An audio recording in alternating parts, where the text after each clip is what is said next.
दोस्तों नमस्कार, जी plus news में आपका स्वागत है। आज बात करेंगे भारत की विदेश नीति पर, क्योंकि भारत की विदेश नीति अपने बहुत ही कठिन दौर में आ चुकी है। आपको हल्का सा रेफरेंस देंगे। भारत और रूस की पुरानी दोस्ती थी, तब ये सोवियत यूनियन हुआ करता था और 1971 में भारत और सोवियत यूनियन के बीच में फ्रेंडशिप ट्रीटी हुई थी, जिसके अंतर्गत 20 सालों की संधि हुई और उसमें ये समझौता हुआ कि भारत पर कोई हमला सोवियत संघ पर हमला माना जाएगा। Any attack on India will be considered an attack on Soviet union. ये इससे भारत को करीब करीब 20 सालों तक सुरक्षा मिली। 1991 में वह ट्रीटी खत्म हो गई। 20 साल की ट्रीटी थी, 71 से 91 तक, 71 से।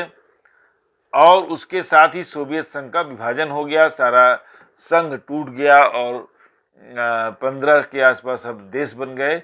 रसिया सबसे बड़ा देश था तब भी, तो रसिया आज वो सोवियत संघ के जगह किसने ले लिया? रसिया ने।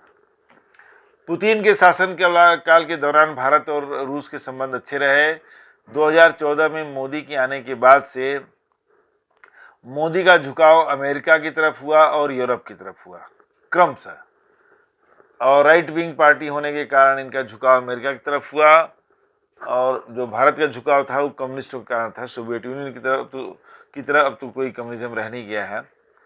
अब देखिए, बदली हुई परिस्थितियों में क्या चिंता का जो कारण है वो ये है कि आज बदली हुई परिस्थितियों में सबसे बड़ा जो एक टर्न आया है इंटरनेशनल रिलेशंस में इंडिया के कॉन्टेक्स्ट में, वो ये आया है कि पुतिन चाइना के करीब होते गए। जबकि इसके पहले क्या था कि एक टाइम पर था तो कि चाइना और रसिया एक दूसरे के, सोवियत यूनियन तब था, एक दूसरे के दुश्मन की तरह थे, बिल्कुल दुश्मन थे।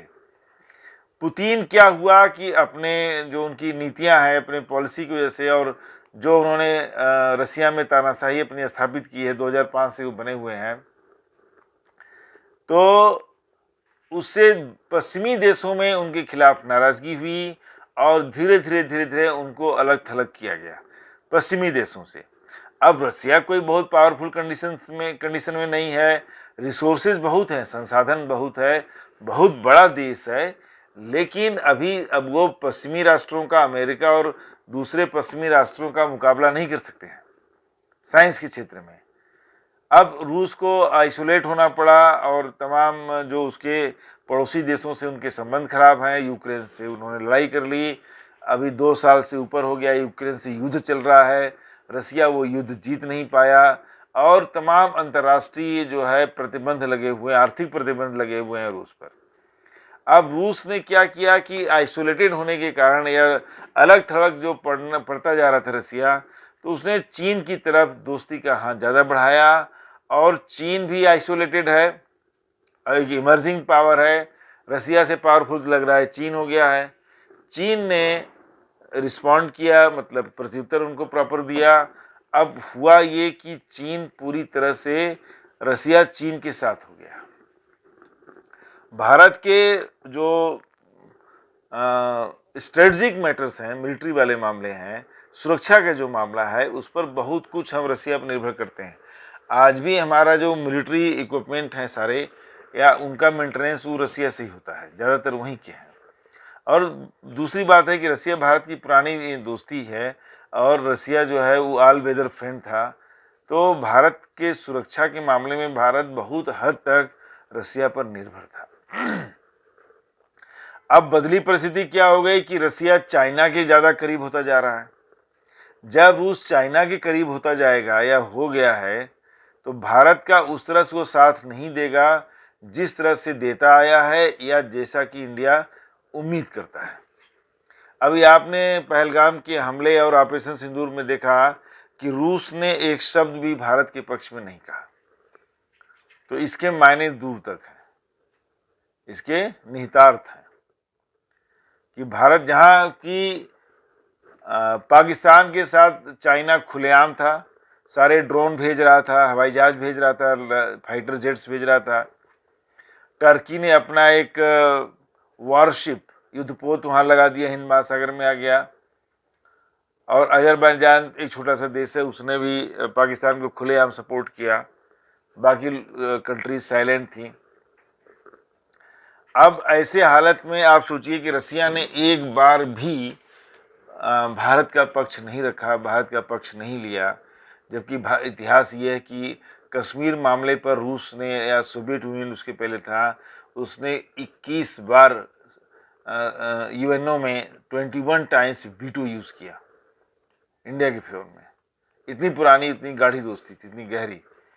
आज हालत ये है कि पाकिस्तान के प्राइम मिनिस्टर से पुतिन मिल रहे हैं और मतलब कि काफ़ी अच्छे कार्डिनल एटमॉस्फेयर में मिल रहे हैं, और सिंदूर पर उन्होंने भारत का कोई पक्ष नहीं लिया। तो अब बदली हुई परिस्थितियों में भारत की फॉरेन पॉलिसी पर बहुत बड़ा सवाल उठ रहा है। एक स्थिति ये हुई है, दूसरा पार्ट देखिए कि चीन जिस तरह से प्रभावी हो रहा है साउथ एशिया में, चीन पाकिस्तान पे पूरी तरह से चीन काबिज था, अब वो बांग्लादेश में भी घुस रहा है, उसी तरह से बांग्लादेश को अपने प्रभाव में ले लिया, श्रीलंका को अपने प्रभाव में ले रहा है, नेपाल को अपने प्रभाव में ले रहा है। तो भारत को चीन चारों तरफ से घेर रहा है। अगर आप कल्पना कीजिए कि अगर इन चारों जगह सब, ये सब भिखमंगे हैं, पाकिस्तान, बांग्लादेश, श्रीलंका, नेपाल, सब भीख पर टिके हैं, तो अगर चारों जगह चीन ने पैसा दिया, इन्वेस्टमेंट किया और अपने सैनिक अड्डे बना दिए, तो भारत की स्थिति क्या होगी? भारत का हर इलाका चीन के हमले के रेंज में होगा। अच्छा, अब आइए दूसरी तरफ, भारत का साथ कौन देगा?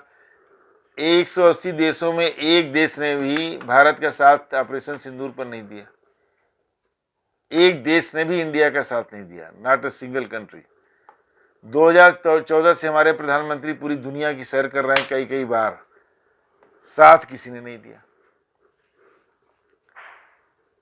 अब जो अमेरिका की तरफ थोड़ा सा झुकाव था, और अमेरिका और यूरोपियन कंट्रीज भारत को थोड़ा सा वो प्रेफरेंस दे रही थी, संबंध अच्छे हो रहे थे, कई सारे अलायंसेस बन रहे थे, not military alliance, economic fronts पर बहुत सारा काम हो रहा था। इस यूक्रेन युद्ध ने सारा खेल बिगाड़ दिया इंडिया का। यूक्रेन युद्ध से क्या हुआ कि रसिया ने जो है सस्ता तेल ऑफर कर दिया और इंडिया ने सस्ता तेल लेना शुरू किया। परिणाम ये हुआ कि जो पश्चिमी राष्ट्र और अमेरिका भारत का साथ देते थे, वो इससे खफा हो गए। कई बार उन्होंने कहा भारत से कि आप वहाँ से तेल लेना बंद करिए, इससे आप रसिया से जो ऑयल खरीद रहे हैं, आप रसिया की वॉर मशीनरी को हेल्प कर रहे हैं, मतलब उस पैसे का वो लड़ाई में यूज़ कर रहा है, यूक्रेन पर अटैक करने में। अब देखिए, इंडिया ने कहा कि हमारा इंडिपेंडेंट फॉरेन पॉलिसी है, हम किसी प्रेशर में आके काम नहीं करते हैं। ये तो कहना बड़ा आसान है, जब आप प्रेशर में काम नहीं करते हैं तभी किसी ने आपका, अब ये कहना कि नहीं मैं न्यूट्रल हूँ और अच्छे कॉज के लिए है और सब लोग हमारा साथ दें, तो कोई साथ देने वाला नहीं है। हुआ परिणाम ये कि अमेरिका इंडिया को चिढ़ाने लगा, ट्रंप ने तमाम टैरिफ लगा दिए यहाँ के चीज़ों पर। दूसरा, पाकिस्तान, और तो छोड़िए पाकिस्तान के प्राइम मिनिस्टर को, तो छोड़िए, पाकिस्तान के प्राइम मिनिस्टर के साथ साथ पाकिस्तान के आर्मी चीफ जो आसिफ मुनीर क्या है, वो उसको बुला रहा है ट्रंप, उनके साथ वो लंच कर रहा है, इंडिया को चिढ़ा रहा है, बार बार बुला रहा है। He is meeting again and again, Shahbaz Sharif और आसिफ मुनीर को वो बार बार मिल रहा है, ओपनली उसकी तारीफें कर रहे हैं ट्रंप, ये सिर्फ इंडिया को चिढ़ाने के लिए। यूरोपियन यूनियन ने कहा है कि इंडिया की इकोनॉमी को हम खराब कर देंगे, अगर उसने रशियन ऑयल लेना बंद नहीं किया तो we will damage Russia Indian economy. जबकि सच्चाई यह है कि रसिया के ये गैस वो खरीद रहा है, जो नेचुरल गैस है वो बड़े पैमाने पर यूरोपियन कंट्रीज खरीदती हैं, क्योंकि वहाँ का हीटिंग सिस्टम उसी से चलता है, रशियन गैस से। तो they are buying Russian gas, लेकिन वो इंडिया को चाहते हैं कि इंडिया रशियन ऑयल ना खरीदे। उस पर फॉरेन मिनिस्टर ने कहा भी था कि उनका ये डबल स्टैंडर्ड है कि they are buying natural gas from Russia, they have no problem, but we are buying oil, they have problem. तो जो उनका प्रॉब्लम है वो सबका प्रॉब्लम है, जो वर्ल्ड का प्रॉब्लम है उनका प्रॉब्लम नहीं है। लेकिन बात यह है कि कौन कमांडिंग पोजीशन में है, सवाल ये उठता है कि कमांड कौन कर रहा है ना। आज उनको हमारी नहीं जरूरत है जितनी जितनी हमें उनकी जरूरत है। अभी आज ही आया है कि हमारा जो एक्सपोर्ट है वो उसमें डेफिसिट पहुंच गया, 150% से ऊपर डेफिसिट हो रहा है, ट्रेड डेफिसिट।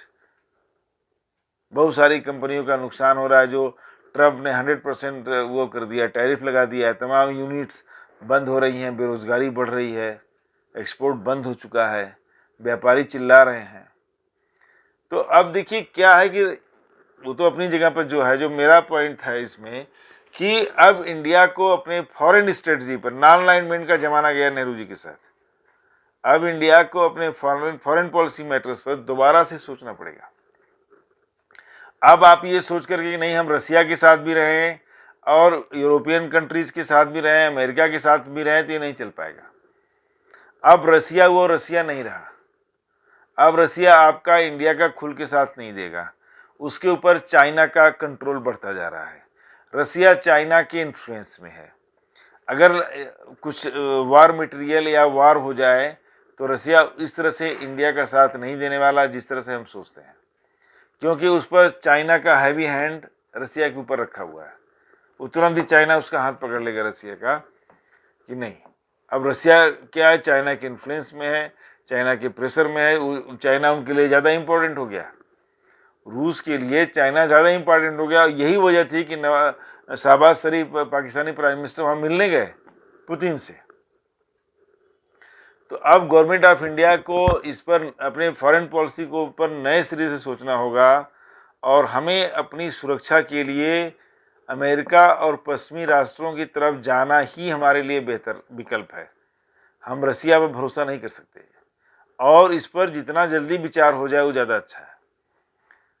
अब आपको अमेरिका के साथ किसी अलायंस में जाना पड़ेगा, वेस्टर्न यूरोप के साथ किसी अलायंस में जाना पड़ेगा, क्योंकि चीन पूरी तरह से अपने पंजे फैला रहा है, टेंटिकल्स को हमारे चारों तरफ कर रहा है।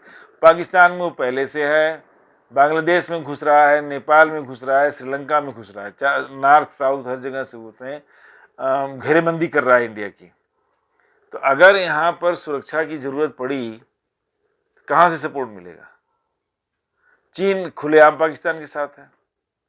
मोदी तो गए थे अभी ना सम्मेलन में, हाथ तक नहीं मिलाया उसने, जिनपिंग ने, चीन के राष्ट्रपति ने, चाइनीज प्रेसिडेंट ने हाथ तक नहीं मिलाया मोदी से, कहा ही है, ही एक्सटेंडेड हिज हैंड, लेकिन उसने लिया नहीं, आगे बढ़ा दिया।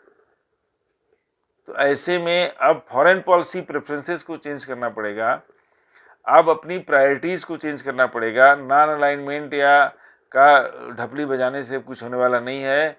अब कंट्री को एक्चुअली में अमेरिका और यूरोपियन कंट्रीज की तरफ स्ट्रेटजिक अलायंस में जाना पड़ेगा, यही मजबूरी है। क्योंकि ये नहीं लगता हमें कि रसिया जो है अब उस तरह से इंडिया के लिए रिलायबल रह गया। अब रसिया पे भरोसा करना देश के हितों के साथ खिलवाड़ हो जाएगा। हमें लॉन्ग टर्म स्ट्रेटजी और प्रैक्टिकल स्ट्रेटजी व्यू पॉइंट लेना पड़ेगा कि हमारा हित कहाँ है, रसिया के साथ है कि वेस्टर्न यूरोप के साथ। भले देखिए वो they are not good friends, America and western Europe are not loyal friends like Russia, लेकिन अब रसिया रहा ही नहीं, हमारे पास विकल्प क्या है? चाइना के अगेंस्ट हमारे पास क्या विकल्प है इंडिया के पास?